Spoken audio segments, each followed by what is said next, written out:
Hello friends, welcome back to our channel. From today video, I am going to tell you a story. Story name is राजधर्मी। Varanasi में ब्रह्मदत्त नाम का राजा राज करता था, जो अपनी धर्म प्रियता और न्यायपरायण शासन के लिए प्रसिद्ध था। सभी जगह लोग राजा के गुणों का बखान करते थे, परंतु उसके अवगुण बताने वाला कोई न था। ब्रह्मदत्त विवेकशाली राजा था। वह सत्य और उचित अनुचित का सदैव ध्यान रखता था। वह ऐसे व्यक्ति को ढूंढता था जो उसके दोषों को बता सके। राजा ने सोचा कि यदि जनपद में कोई ऐसा व्यक्ति मिल जाए जो उसके दोष बता सके तो अच्छा होगा। वह सोचता कि उसके दोषों को उसकी पता चले कि उसका दोष क्या है, पर कोई बताता ही नहीं। अंततः वेश बदलकर वह पूरे जनपद में घूमने निकल गया, परंतु वहाँ भी सब उसे अपने गुण ही सुनने को मिले, दोष नहीं। फिर वह घूमता हुआ हिमाचल प्रदेश पहुँचा। घने जंगलों और दुर्गम पर्वतों को पार करते हुआ वह सुरंग में पहुंचा।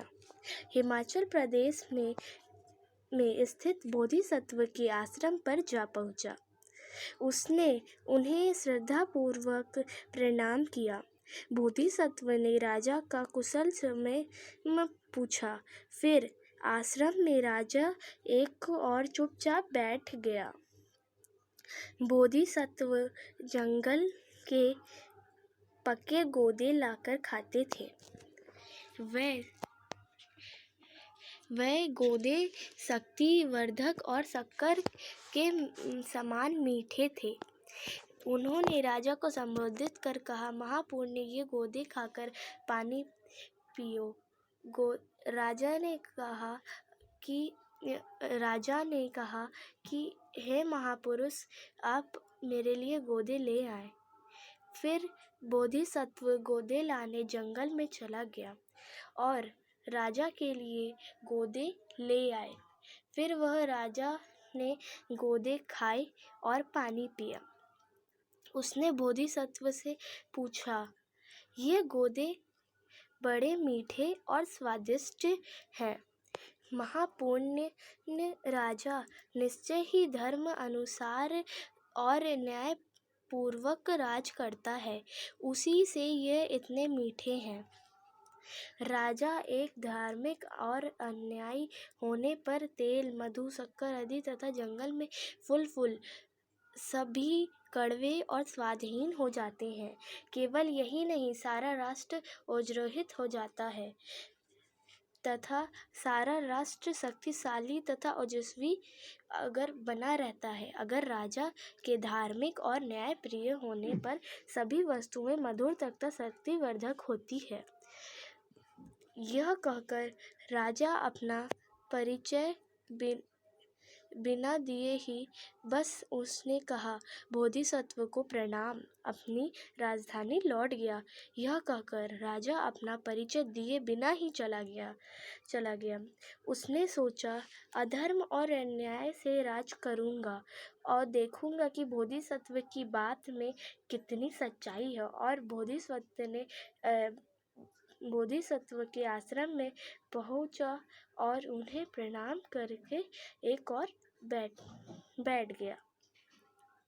फिर राजा अवश्य अधार्मिक और अन्यायी।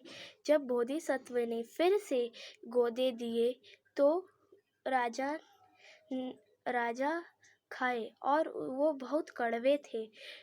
बोधिसत्व ने कहा, राजा अवश्य अधार्मिक और अन्यायी होगा।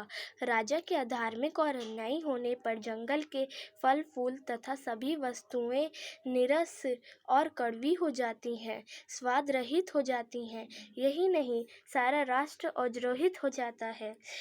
राजा बोले, मैंने ही पहले गोदे को मीठा कर फिर कड़वा किया, अब फिर उन्हें मीठा करूँगा। मैं राजा हूँ, यही मेरा संकल्प और व्रत है। बोधिसत्व को प्रणाम कर वह अपनी राजधानी लौट गया। वह धर्म और न्यायपूर्ण राज्य करने लगा। उसका राज्य फिर धन से भर गया। Thank you so much for watching. Bye. Like, share and subscribe. Please press the bell icon for more notifications.